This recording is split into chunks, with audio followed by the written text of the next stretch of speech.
Welcome to the Global Investor Podcast, a show that focuses on helping foreign investors enter the lucrative U.S. real estate market. Host Charles Carillo combines decades of real estate investing experience with a professional background in international banking to interview experts in all areas of U.S. real estate investing. Now, here's your host, Charles Carillo.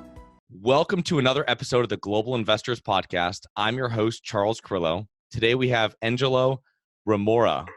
He quit school at the age of 14 and played professional soccer at the age of 18. From there, he began to invest in real estate. He now owns real estate all over the world and has bought, renovated, and sold over 500 properties through his company, Ohio Cashflow, which is a two-time Inc. 5000 honoree. He is also known for giving away houses to people in need and his crazy online videos. So how's it going this morning? Hey, Charles, I'm good, mate. How about yourself? Good, I'm doing well. So I didn't butcher your last name, did I? After take 25. You got it right, mate. Well done. Well done. So you have a pretty interesting backstory compared to everybody has a different backstory, but it's very interesting that you played professional soccer in Australia. And how did your teams lead you into investing into real estate? Yeah, good question, mate. So, I've been a crazy football or soccer fanatic ever since I was 5 years old. My father was a former professional soccer player, so he kind of, installed that in my blood from a very young age. And my parents being Croatian and sisters are Italian, these two nations are fanatical when it comes to soccer. So I've been pretty much playing the game my whole life, mate. I quit school because of soccer and achieving the dream of being a professional soccer player, which, as you mentioned, I was very fortunate enough to be able to play professional soccer in Hong Kong for 6 months. But what happened, mate, is, I just realized that I didn't feel that I was going to achieve the level of success by the age of 30. When you kind of start looking to retire, because you've already broken every bone in your body by that age, right? As much as a lot of people don't believe it, soccer is a very physical sport. There are a lot of injuries associated with it, and you're kind of a cripple when you reach your 30s, right? I just didn't feel, mate, that I would be able to achieve enough financial success to be able to support my loved ones, my family, my friends, and to kind of live happily ever after. So I reluctantly decided to, hang up the boots, as they say, at the age of 18 and a half and kind of go down a different path, which over time led me to business, entrepreneurship, and investing in real estate. That's awesome. Now, when you started investing in Australia? Yes. So, after my soccer playing days, I kind of got a job as a laborer because, I didn't really have too many options quitting school at such a young age, at the age of 14. So I was just, cleaning. I was working as a laborer on dirty construction sites. So, cleaning, carrying materials and doing all of that stuff. And, 4 years of doing that has kind of given me the inside scoop of what it takes to, I guess, renovate commercial dwellings, which is not too different from, residential properties. Mm-hmm. And I just kind of started soaking up as much information as I possibly could on investing in real estate, starting a business, investing in stocks, all of the various financial instruments. I believe that there was an easier way to make money than just, pushing a broom all day, every day for the rest of my life. I wanted to invest my money and get it working for me instead of me working for it. So yeah, mate, just started flipping in Australia, in Sydney, a very expensive market, bought one property, flipped it, bought another one. I kind of started getting into a lot of debt. I was very young and immature as a real estate investor. I didn't really know what I was doing, and I was adding a lot of quantity to my portfolio. And I quickly woke up and smelled the roses, and I realized that, borrowing all of this money and buying a lot of properties, hoping that they're going to appreciate in value, is not a sustainable investment strategy for the long term. Like, every property that you buy needs to put money in your pocket, needs to produce passive income, positive cash flow. You shouldn't be losing on your real estate portfolio. And, quickly realized that, mate. And I built a very large portfolio in a short amount of time in Australia. But I just said, this is not going to be good if I keep doing it. I started researching other markets in the country. Where can I find passive income, where can I find high net returns? The US real estate market came across my desk. This was around 2012. Prices were rock bottom. Aussie dollar with the American was 1-for-1. And I truly saw it as a once in a lifetime opportunity to kind of, pack my bags and take the plunge and move to the US, mate. And fast forward to this day, bought and sold over 500 properties. I literally stopped counting at 500. I don't even know how many we've done thus far. And just truly humbled to be where I am today, mate. What differences? What are the main differences between flipping in Australia versus flipping in? You've done all your flipping in Ohio, is that correct? Because that's where you're based now, or most of it? Yeah, most of it, mate. I've done deals all over the world, and we'll touch on that here in a sec. From the Bahamas, Croatia, Japan. I'm looking at stuff in Italy now, Australia, Ohio, Kansas City, upstate New York. So I've done a lot of deals nationwide and worldwide for that fact.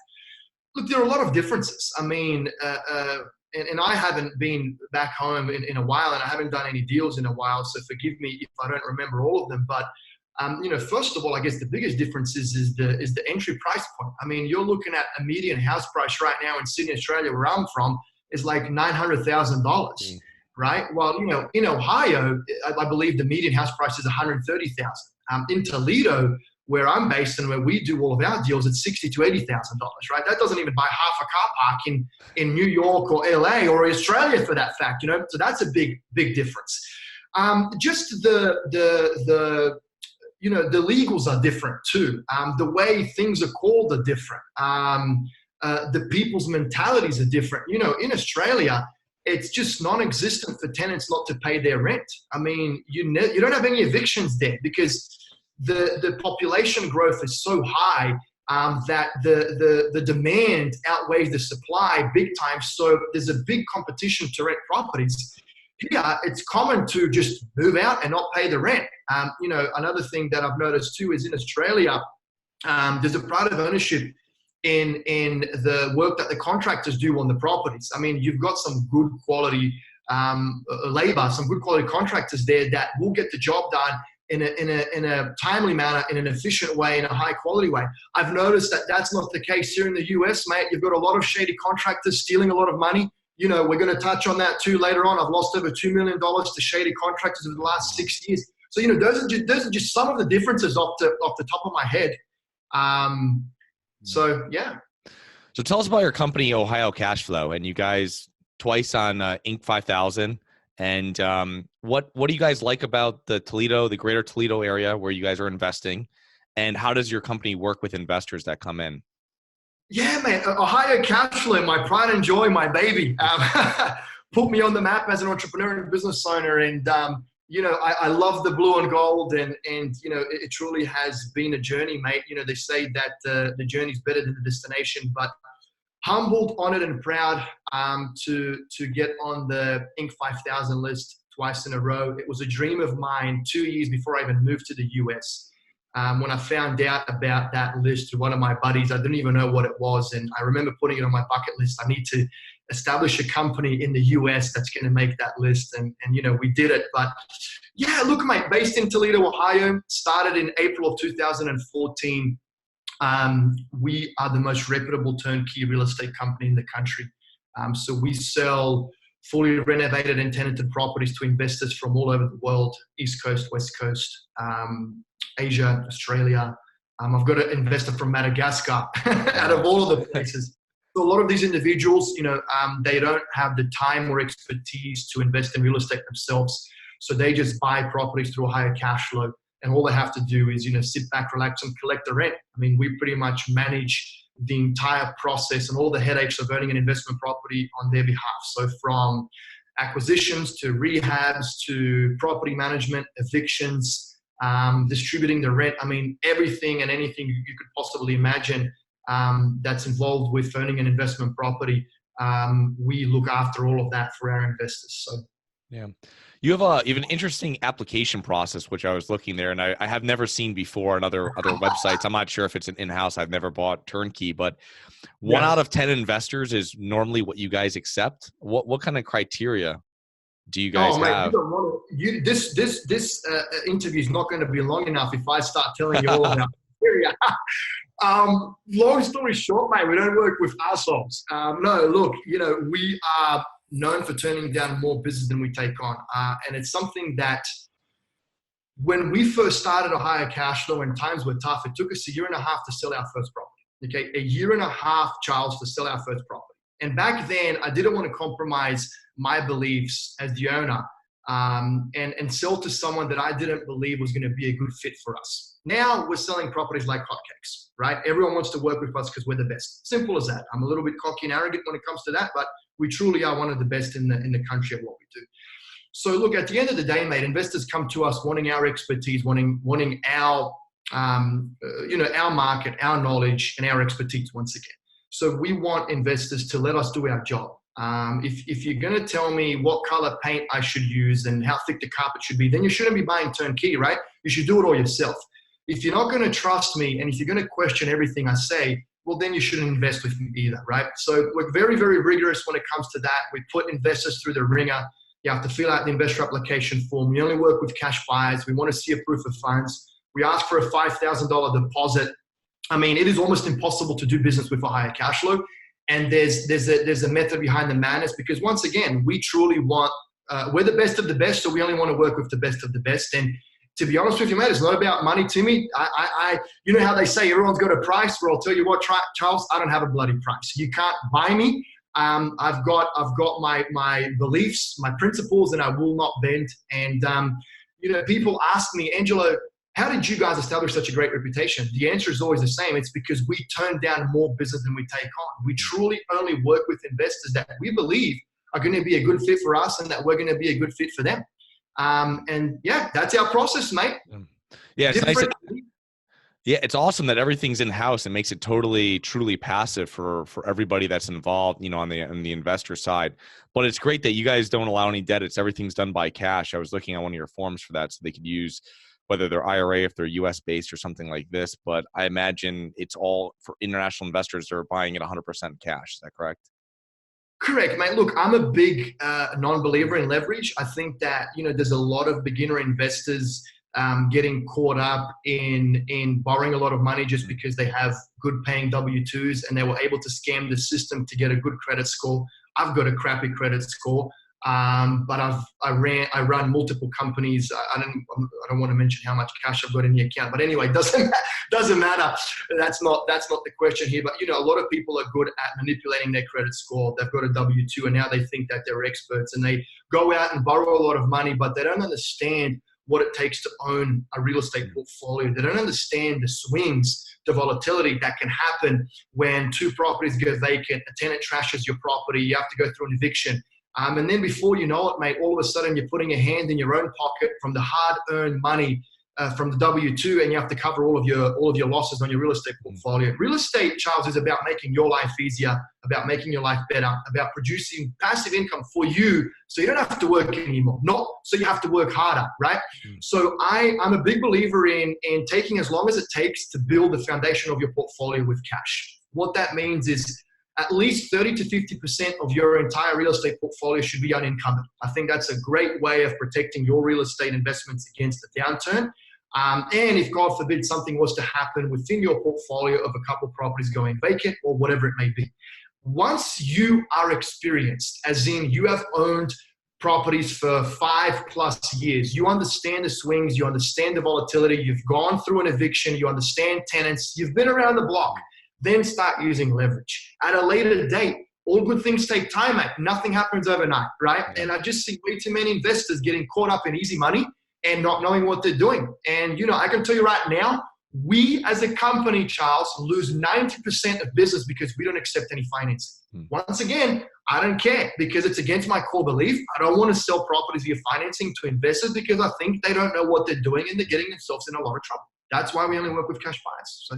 Yeah. The easy access to money is number one.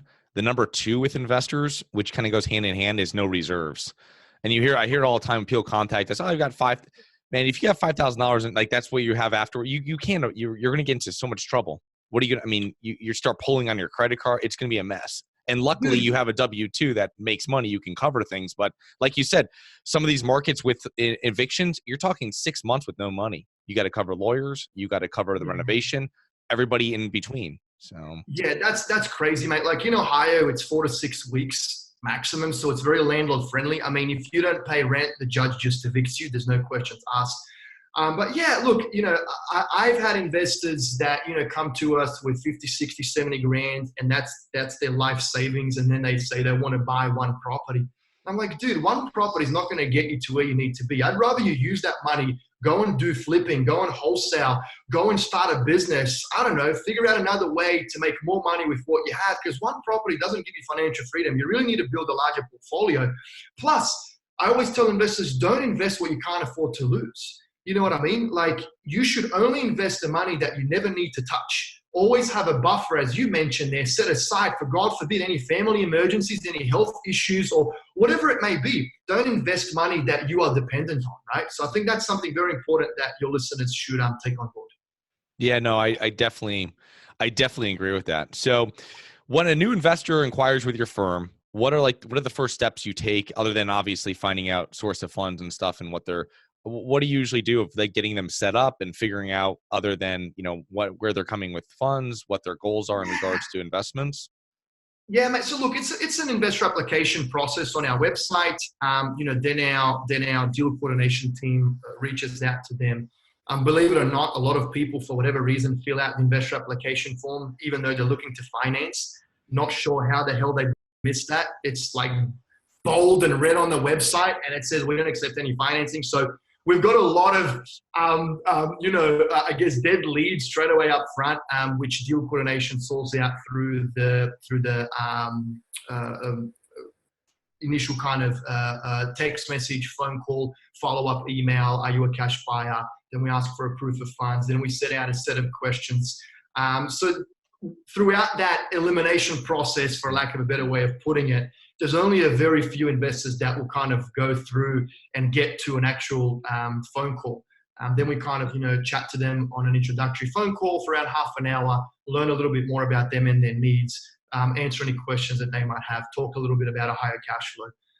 And then, of course, we request the $5,000 refundable deposit. Once those funds kind of hit our operating account, that's when we start opening the doors to Ohio Cashflow, introducing them to our property management company, which is in-house, answering any more questions. Best of all, present deals. All of our properties are exclusive. No one has access to them. No one can see them. So yeah, Charles, it's rigorous, mate. And then, if we feel they're going to be a good fit, we might take them on board. If we feel they're not going to be a good fit, we refund the deposit and we don't work with them. So yeah, look, 6 years in the business, mate. We've got 150 investors on board out of, I think, 2,500 investor application forms. So that's I'm not saying that to sound like a bit of a wanker, like we turn down business just to say it. It's not the case, mate. We really only want to work with investors that, once again, we feel are going to be a good fit for us, and we're going to be a good fit for them. So you guys want to work with real investors. You don't want some guy coming in there and telling you a title fee for $40 is going to hold you back and you lose the deal, or something happens on something really minimal, which that stuff always happens in any investment. I mean, in real estate, no. Yeah, don't even get me started on that, Charles. We've had some shockers, dude. Like, I don't want to reveal too much, but we've had a lot of people tire kicking, and I mean, I don't mind people tire kicking, but I've always said this: if you're not happy from within and with yourself, you're not going to be happy with anything or anyone else. And I've had a lot of people that were just rude, man, just very, very rude, very disrespectful of my team, of me, of our operation. I actually screenshot some of these things just to look at it and to see, what kind of people are out there. And that, when I see that stuff, it makes me even more rigorous with my onboarding process, because I'll tell you what, mate, the profit that you make selling to a prospect or a client that is just going to be problematic and emotion dragging like that is not worth it, dude. That's why I say don't have a price. You shouldn't be able to be bought by money. Stick to your core beliefs, to your principles, and don't bend on them, because otherwise you're just going to be a slave to someone else for the rest of your life. So.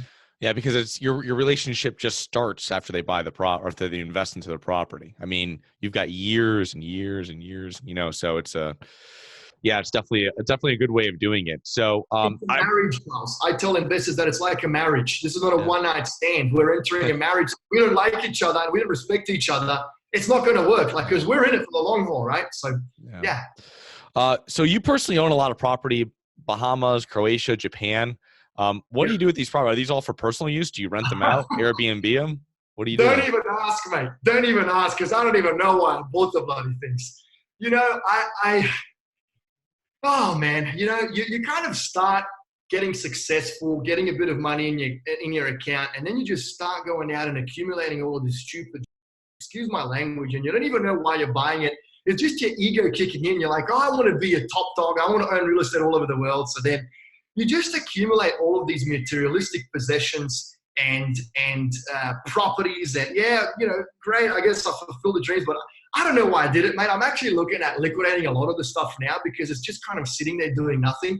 But look, I bought a few condos in the Bahamas. I got a waterfront lot in the Bahamas. We just got hit with a big hurricane. I'm sure you've seen it on the news, Hurricane Dorian. Luckily, nothing has happened to my properties. One of them was vacant. It was for personal use. We just allowed a few people that lost their home to stay in it for free. Another one of my tenants lost their car and lost a lot of damage. So we're helping them out. So that's a humbling experience for us. It's just, it feels great being able to do that. Japan, it's a waterfront condo. Once again, I don't even know why I bought it. It's tenanted. It's producing cash flow right now. So yeah, look, I guess I kind of got caught up in the thrill of looking at foreign properties. I've learned a lot about it. I don't regret the experience, but you know, when you start expanding in such a way and buying all of these things and accumulating assets without really kind of having any agenda for them, you start getting spread thin. All right, Charles? And you can't catch it all, dude. You cannot catch two businesses, properties all over the world, tech project, family, health, lifestyle. You just can't be in all of these places at the same time, right? And I've kind of recently been brainwashed with minimalism. So I'm really kind of going down that path. I just want to have one but good. And you know, does it bring me value? And doesn't bring me joy. And you know, I can't be in all 5 properties at the same time. So they don't bring me joy, and they really don't bring me that much value because I make a better return on investment in Ohio. So I don't know, dude. Skip to the next question, please.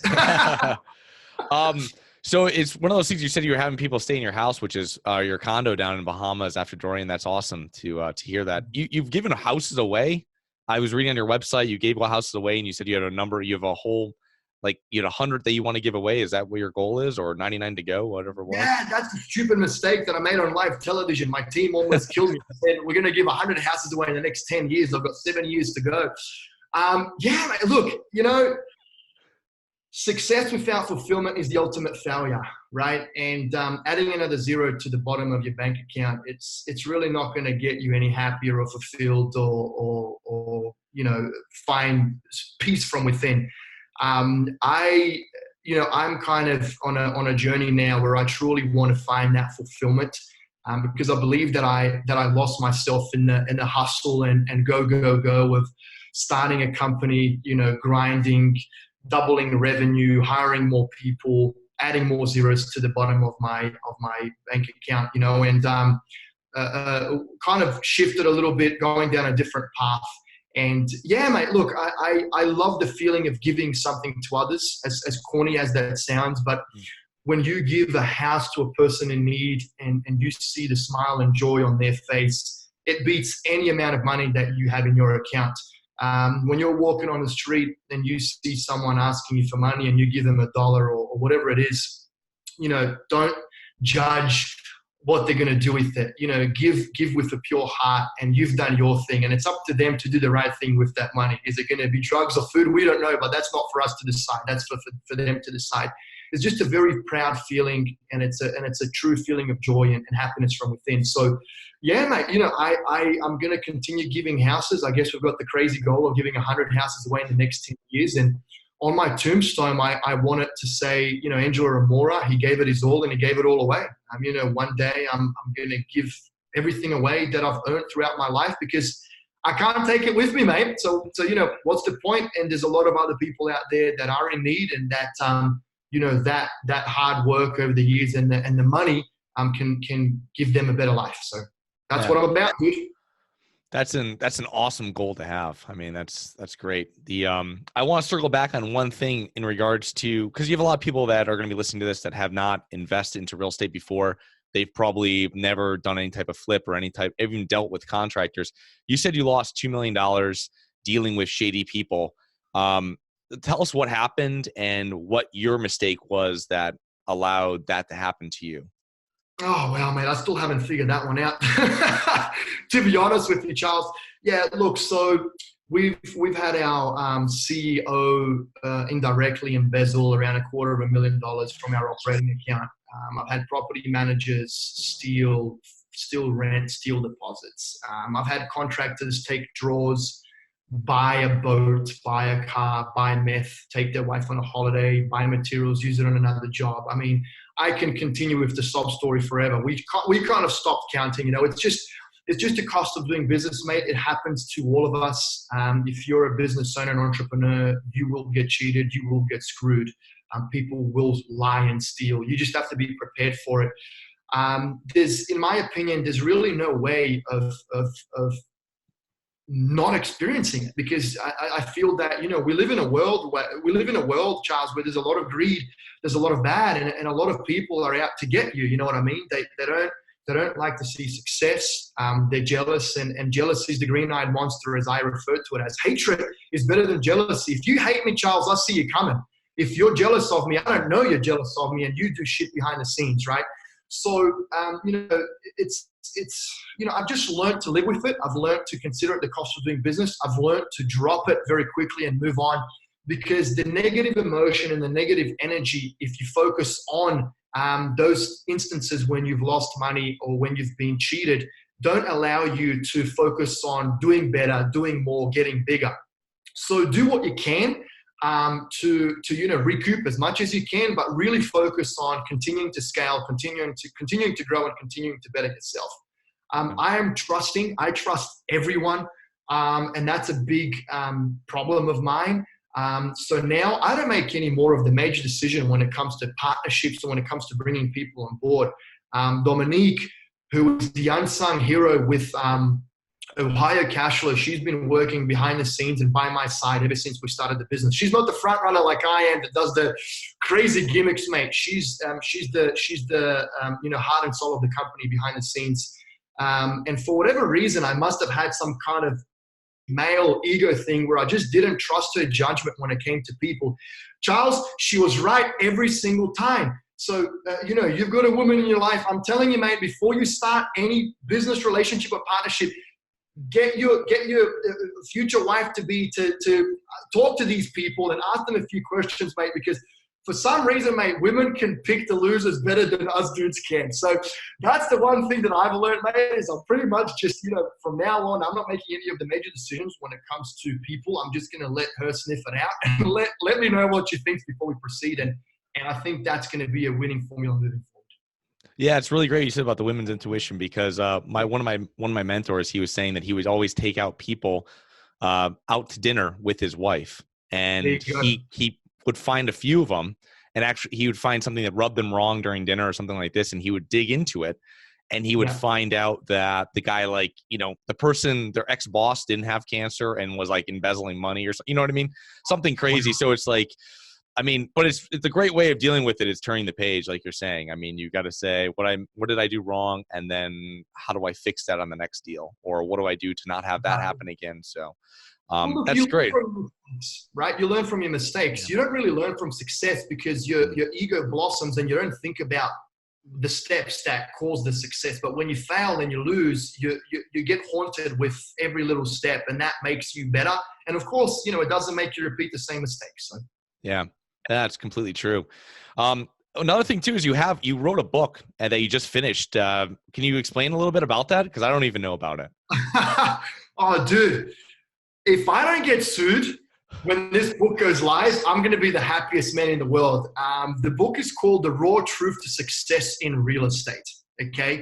And it is just the absolute most brash, in your face, kick up the ass, motivational book ever. It is all about, you know, of course, success in real estate, but it's also very controversial. I'll just name a few chapters. Cash is king, cash flow is queen, leverage is for peasants, negotiate like a pimp, flip like a porn star, Why you should tell family and friends to F off. Your accountant and attorney are thieves. Building inspectors and appraisers are bullshit artists. I mean, dude, I'm gonna stop right there. I think everyone got enough of a taste of what this book is gonna consist of. I think there's like hundreds of F-bombs in it. But look, mate, it's my life's work. I'm proud of it. Just like my online presence, it's very attention-grabbing, different, quirky, unique, controversial. But the book is very motivational, and I encourage everyone to check it out once it goes live. I'm trying to get it published. Good luck. No one's going to pick it up, but I'm still going to try. And if I can't get it published, mate, I'll self-publish it. So there you go. That's awesome, man. Well, that's great. I can't wait to read that. That's definitely on my list. Actually, those first 3 chapters. So, so tell us how people can learn more about Ohio Cashflow, and I'll put all the links below. Yeah, just jump online. So Google is your best friend. Google Ohio Cashflow or Engelo Rumora. Happy to help, mate. And anyone that reaches out, if we can't help them, at least we'll point them in the right direction. So, okay.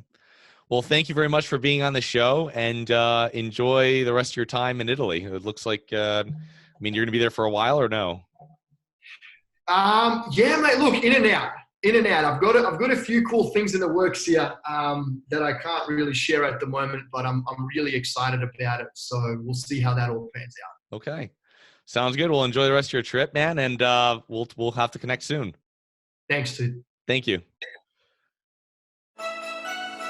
Thank you for listening to the Global Investor Podcast. If you like the show, be sure to subscribe on iTunes or Google Play to get new weekly episodes. For more resources and to receive our newsletter, please visit globalinvestorpodcast.com. And don't forget to join us next week for another episode. Nothing in this episode should be considered specific, personal, or professional advice. Any investment opportunities mentioned on this podcast are limited to accredited investors. Any investments will only be made with proper disclosure, subscription documentation, and are subject to all applicable laws. Please consult an appropriate tax, legal, real estate, financial, or business professional for individualized advice. Opinions of guests are their own. Information is not guaranteed. All investment strategies have the potential for profit or loss. The host is operating on behalf of Harborside Partners Incorporated exclusively.